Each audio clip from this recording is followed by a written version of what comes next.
All right, if you're deep in study mode for the ISC section of the CPA exam, you've definitely bumped into these two terms, data mirroring and data replication. And yeah, they sound almost the same, right?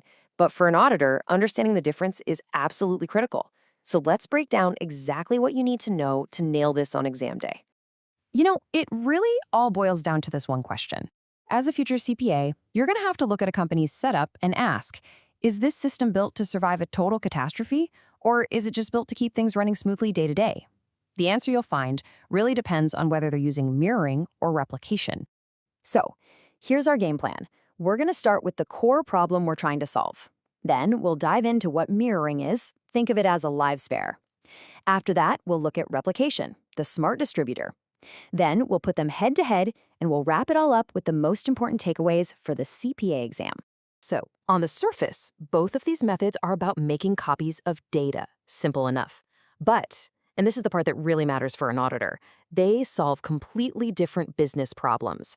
One is for surviving an absolute disaster without losing a single transaction. The other, it's all about making the system faster and more efficient for users spread out all over the place. They are not the same thing.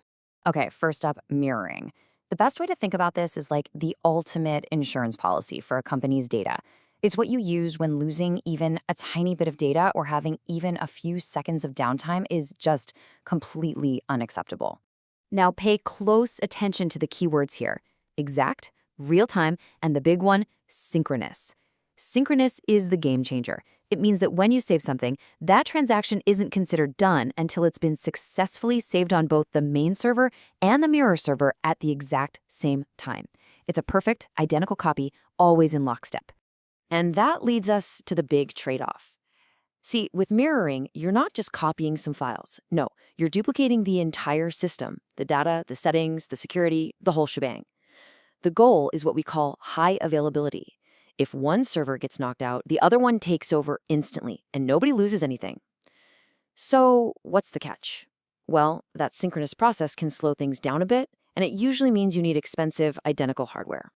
Okay, now let's completely switch gears and talk about replication. With replication, the whole focus changes. We're not thinking about surviving a disaster anymore. Now it's all about performance, making data quick and easy to access for users no matter where they are in the world. And again, let's zero in on those key words. We're copying specific data objects, so not the whole system, just certain pieces. And the process is asynchronous. All that means is the main system saves the data and then just moves right along. The copy gets updated a moment later, so there's a small and very intentional delay. So the most important thing to get here is that it's selective. You might just replicate a company's product catalog to its different regional websites. The whole goal is to boost performance, right? A customer in Germany can pull data from a server in Germany instead of one across the ocean. The risk, of course, is that because of that little asynchronous lag, the data might be slightly stale. It could be a few seconds or even minutes out of date. All right, so we've looked at them separately. Now for what's probably the most important part of all of this, putting them side by side. Getting this comparison down is going to help you nail any question the exam throws at you.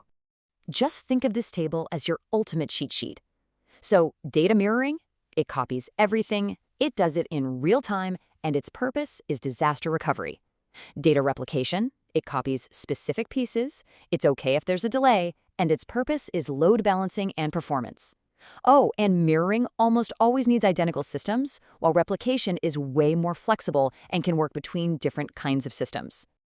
Honestly, if you walk away remembering just one thing, let it be this. Mirroring is all about instant survival. Replication is all about smart distribution. Seriously, every other technical detail really flows from that core difference in why they exist in the first place. Let's make this even clearer with an analogy. Picture a university's main website server.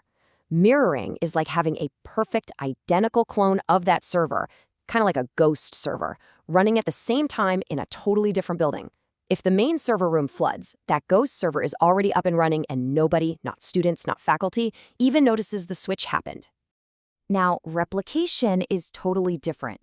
Using that same university website, replication would be like automatically sending just the latest campus news articles over to the university's mobile app. See the difference? You're not copying the entire website with all its logins and course catalogs. You're just distributing one specific piece of information, the news, to another place where it's needed. Okay, let's bring this all home and connect it directly back to the CPA exam. As an auditor, what do you actually need to be looking for? What's the bottom line? Let's get into the key takeaways. Here is what you need to lock into your brain for the test. You see the word mirroring, you should immediately think disaster recovery plan. You see replication, you think performance and load balancing. Remember that synchronous mirroring means pretty much zero risk of data loss, which is why it's so critical for, say, a bank. At the end of the day, as an auditor, your job is to ask, does the company's choice here actually match the risks they've laid out in their business continuity plan? Is the control they chose strong enough for what it's trying to protect? So I'll leave you with this final thought. You're auditing a huge bank, and you're looking at their core transaction database, the system that handles all the money moving around.